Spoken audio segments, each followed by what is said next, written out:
Hello mga momshi, popshi, friends, lovers, and countrymen. So today, mag-start na tayo magbalot ng ating mga pang-exchange gift. Actually, hindi akin, sa mga anak ko. Sa kambal. No? So tingnan nyo ha. Ito ay from, ano ba itong tawag na po? Basta JMCY ba ito? Yan, JMCY. And sa isang bata lang to kasi ang kanilang exchange gift ay worth 300. Tapos itong maong na skirt. Okay? So, yung mga maong na skirt, pang dalaga din. Grade 8 sila, grade 8. So, hindi ako magaling magbalot. So, ibabalot ko lang ng dali. Iba na ang mga bata ngayon. So, maganda naman. Hindi ko alam yung ano talaga ng shade kasi nakalagay lang doon, yun daw ang bilhin. No? So, hindi katulad nung panahon noon. Walang lipstick naman na pinabibili. Ang pinabibili noon parang laruan. Or mga kung ano-anong kaanik-anikan. No? Pero ngayon, talagang may wishlist pa sila. Kailangan yung nandoon sa wishlist yung bibilihin mo. Okay? So yan, ibalot ko na siya. Alam niyo, hindi naman ako maarte magbalot. I'll just wrap it ng ordinary wrap lang. Kasi hindi ako artistic pagdating sa ganire. Saan na ba ako artistic? Basta. So, maganda naman yung pag-wrap natin. I-wrap natin ng maayos. Oh, may baby. Parang may mga bag akong luma. But then, okay na yan. So, para i-wrap natin. Okay? So, para magamit pa natin yung isa. Kasi kambal yung anak ko. So, kailangan pa natin yung isang wrapper para doon naman sa yung half ng wrapper na to para sa kanyang classmate. Ay, sa isang kapatid niya sa kambal, kay Tony.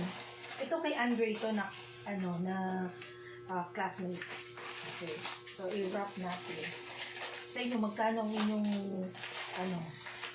exchange gift ng mga anak niyo? To be fair naman, nangingi sila sa ama nila ng pang-exchange gift. Kasi ako yung nagtabi para sa kanilang damit. Alam niyo, yung mga damit ng mga bata. Noon din talaga, mula nung maliit kami, yung mother ko ganun. At yung mga papa-tama ko. Pagka mag-Christmas party, talagang parang bibilang kanila ng damit. No? It's really for the kids. Yung Christmas party, it's really for the kids. So, kahit na anong hirap ng buhay, o baka na naman sabihin natin, toxic yun kasi pinipilit. Hindi po. That's the parents' kaligayahan. No? It's the parents' kaligayahan na mabilhan, mag-look okay. Although, hindi po lahat talaga nakaka-afford. But then, alam nyo minsan, kahit yung mga, sabihin natin wala din, they try their best. Katulad ng pumunta sa ukay, ganyan. Of course, hindi talaga lahat meron. So, ang pwede natin gawin, if we have extra ng mga lumang damit dyan, or hindi na nagagamit, minsan may mga bago tayong damit pa or gamit na hindi nasusuot. Kung hindi nasuot, pwede natin yun i-donate. No? I-donate natin.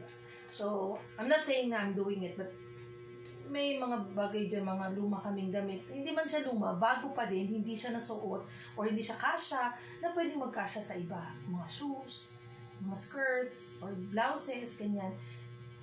Inaano po namin yan, binibigay namin.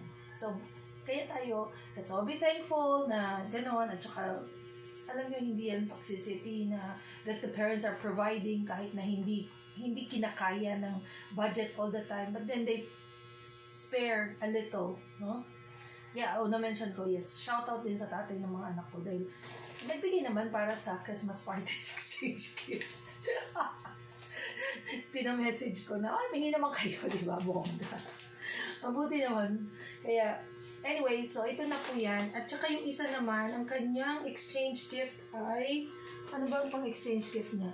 Ang pang-exchange gift na isa ng anak sa kambal ay ang, parang, calligraphy pen.